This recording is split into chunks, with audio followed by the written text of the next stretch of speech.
There is a BYOB restaurant in Chicago, indistinguishable from the myriad other brunch joints on the block, until you walk through the orange front door and are greeted by Ron Swanson's face. Everywhere. The walls are lined with Ron Swanson artwork, pop art and oil paintings, carvings and cross-stitchings, even an embroidered tissue box with his face on it.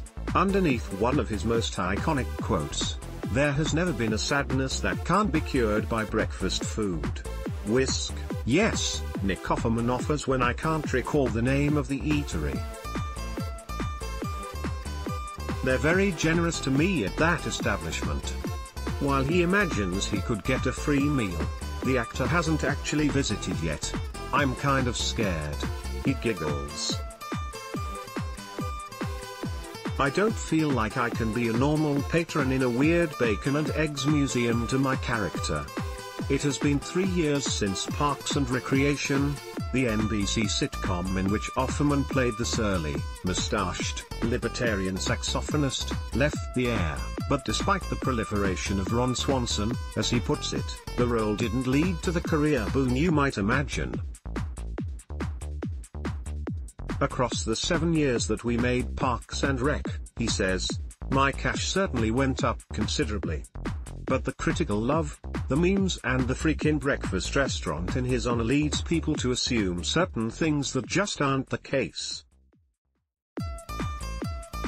They think Parks and Recreation was a huge hit, which it wasn't at all.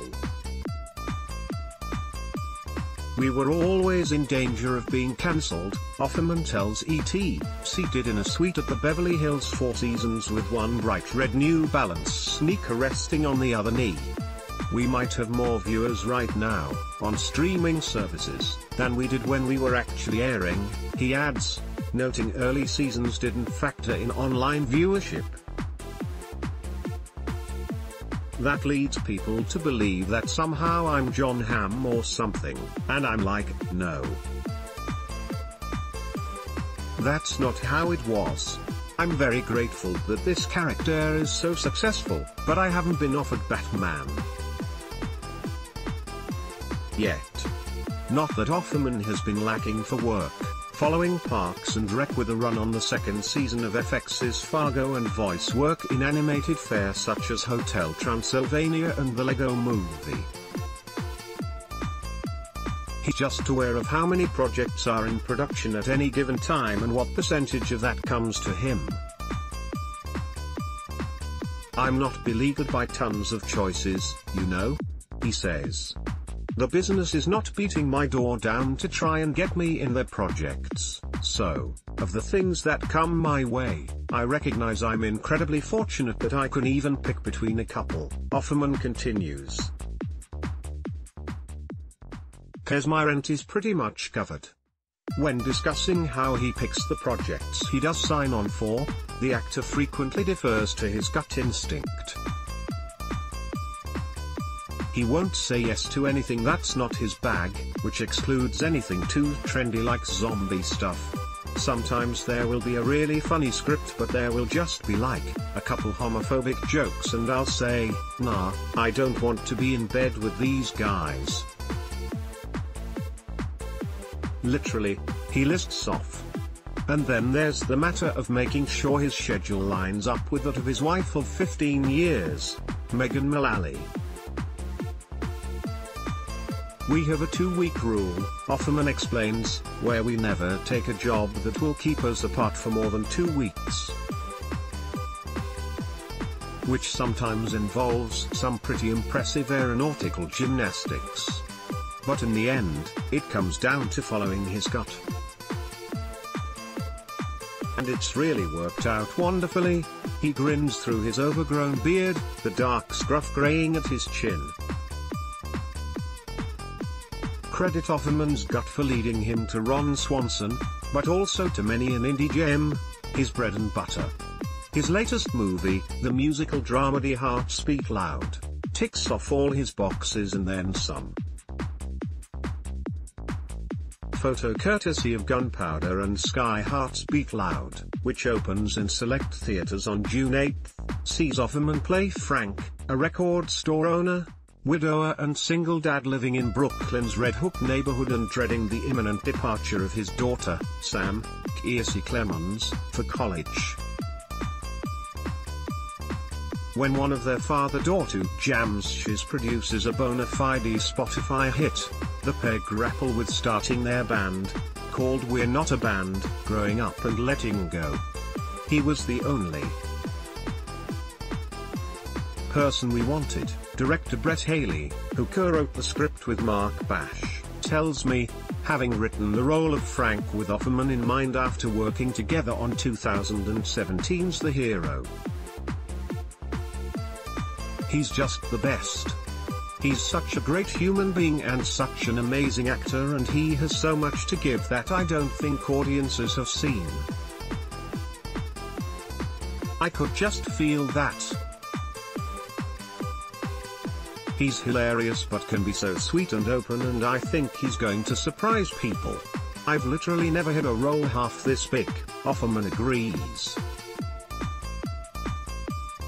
It's funny, there are scenes with Kiersey and scenes with Toni Collette in this film that, when we were shooting them, I felt like a kid at my first dance.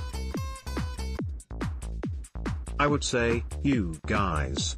His eyes light up as he clasps his hands together. I've never had a scene where I'm just a vulnerable guy, like, trying to get a woman to love me. I'm 47 and I've never gotten to do this. The paternal side of Frank came naturally to the actor. When Clemens arrived on set, I started trying to be cool with her, which of course is super geeky and annoying to her, he laughs. Our dynamic was established immediately where she's rolling her eyes but also laughing at me, and I was like, oh, we're Frank and Sam. The other muscles he was tasked with flexing, revealing new colors of himself, performing music in front of an audience, required more effort. But the experience coalesced into something magical. I've seen the movie several times now, and when Kiersey starts singing, he says, I get goosebumps. I secretly hope I'll stop getting acting jobs, at least for a while, so that I can go build another boat. Next up, Offerman has a Parks and Rec teaming of sorts, as he and Amy Poehler host NBC's crafting competition series, Making It. The show has less of a connection to Ron Swanson than to Offerman himself, who has been pals with Poehler since their early improv and theater days in Chicago, hence, Whisk, and who has been crafty even longer, having learned to woodwork as a boy. Then there is more work on TV, Amazon's Neil Gaiman adaptation, Good Omens, and in movies, another Lego movie, the genre flick Bad Times at the El Royale. And then? Well, he'll follow his gut. But he isn't concerned. I don't worry about my career, as it were. I don't have ambitions. I recognize that I'm very lucky that I don't have that actor stress of, will I keep getting jobs? He admits. Because I have this wood shop. The aptly named Offerman Wood Shop in East Los Angeles, and all I want to do is get to my wood shop. I secretly hope I'll stop getting acting jobs, at least for a while, so that I can go build another boat. What's stopping you from saying no? I ask, from taking a self-imposed break from acting. I love delivering some sort of medicine to an audience, Offerman replies without hesitating. Whether it's through laughter or emotion or what have you, that's my favorite thing to do. He shrugs. But if I couldn't do it anymore, I'm comforted to know I'd be very happy making chairs. Related content, summer film. Preview, 27 of the most anticipated movies of the season. How Toni Collette survived Hereditary, the year's most terrifying horror movie. Exclusive, Amy Poehler and Nick Offerman are open to Parks and Recreation revival, with Beyoncé,